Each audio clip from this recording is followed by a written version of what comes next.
నమస్కారం. వనవానికి స్వాగతం. ఈరోజు వార్తలలోని ముఖ్యాంశాలు. కార్తీక పౌర్ణమి దివ్యకాంతుల పండుగ. పున్నమి రోజు వెన్నెల వర్షంలా కురుస్తూ భువనానికి గగనానికి మధ్య వంతెన నిర్మిస్తన్నట్లు ఉంటుంది. శరదృతువు వెన్నెల రాత్రులలో ఆకాశం నిండు చంద్రునితో ప్రకాశిస్తున్న సుందరమైన కార్తీక పౌర్ణమి వేడుకలు తెలుగు రాష్ట్రాలలో ఆధ్యాత్మిక శోభతో వెల్లివిరుస్తున్నాయి. ఈ పవిత్రమైన రోజున నదులు, చెరువులు దీపాలతో అలంకరించి దేవాలయాలు భక్తుల కోలాహలంతో సందడిగా మారాయి. కార్తీక పౌర్ణమి కేవలం ఒక పండుగ మాత్రమే కాదు, అదొక ఆధ్యాత్మిక అనుభూతి. చంద్రుని చల్లని కిరణాలు భూమిని స్పృశిస్తున్న వేళ భక్తులు పవిత్ర నదులలో పుణ్యస్నానాలు చేసి దీపాలను వెలిగించి నీటిలో వదులుతారు. ఆ దీపాలు అలలపై తేలియాడుతూ చీకటిని చీల్చుకుంటూ వెళ్లే దృశ్యం ఆత్మజ్ఞానానికి, మోక్షానికి ప్రతీకగా నిలుస్తుంది. ఈ రోజున శివాలయాలు, విష్ణు ఆలయాలు ప్రత్యేక పూజలు, అభిషేకాలతో సందడిగా ఉంటాయి. భక్తులు ఉపవాస దీక్షలు చేపట్టి దైవనామస్మరణతో గడుపుతారు. కార్తీక మాసం మొత్తం శివునికి అత్యంత ప్రీతికరమైనదిగా భావిస్తారు. ఈ రోజున చేసే దీపారాధనలు, పూజలు విశేష పుణ్యఫలాలను ఇస్తాయని ప్రతీతి. కార్తీక పౌర్ణమి రోజున సత్యనారాయణ వ్రతాలు కూడా పెద్ద ఎత్తున నిర్వహిస్తారు. నూతన దంపతులు, కుటుంబ సభ్యులు ఈ వ్రతం చేయడం ద్వారా సుఖ సంతోషాలు, ఐశ్వర్యం లభిస్తాయని నమ్ముతారు.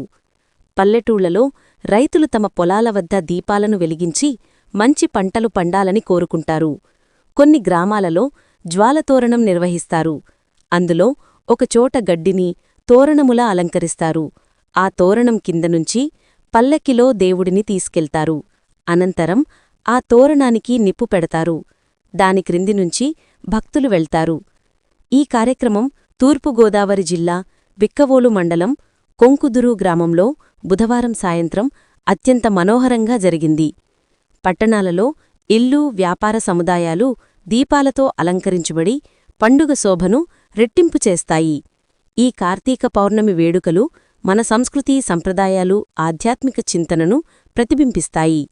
చీకటిని తొలగించి వెలుగును ప్రసాదించే ఈ దీపకాంతులు మన జీవితంలో జ్ఞానాన్ని, శాంతిని నింపాలని ఆశిద్దాం.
వనమేం పర్లేదండి.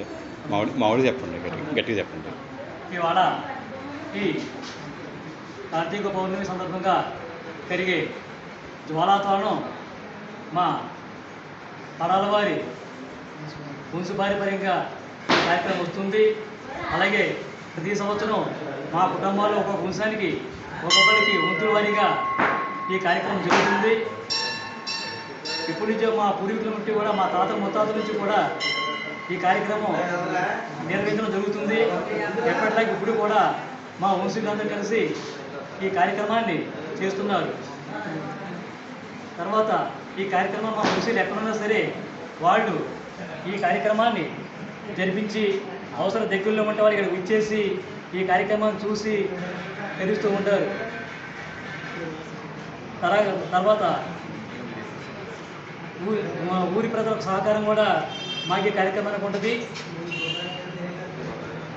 శ్రీ భద్రకాళి సమేత వీరేశ్వర స్వామి, సుబ్రహ్మణ్యేశ్వర బలిదేవత సుబ్రహ్మణ్య స్వామి, రుక్మిణి సత్యభామ సమేత వేణుగోపాల స్వామి, అష్టలక్ష్మి దేవతలు, అలాగే సీతారామ లక్ష్మణ సీత ఆంజనేయ స్వామిని కూడా ఈ క్షేత్రంలో వేయించున్నారు.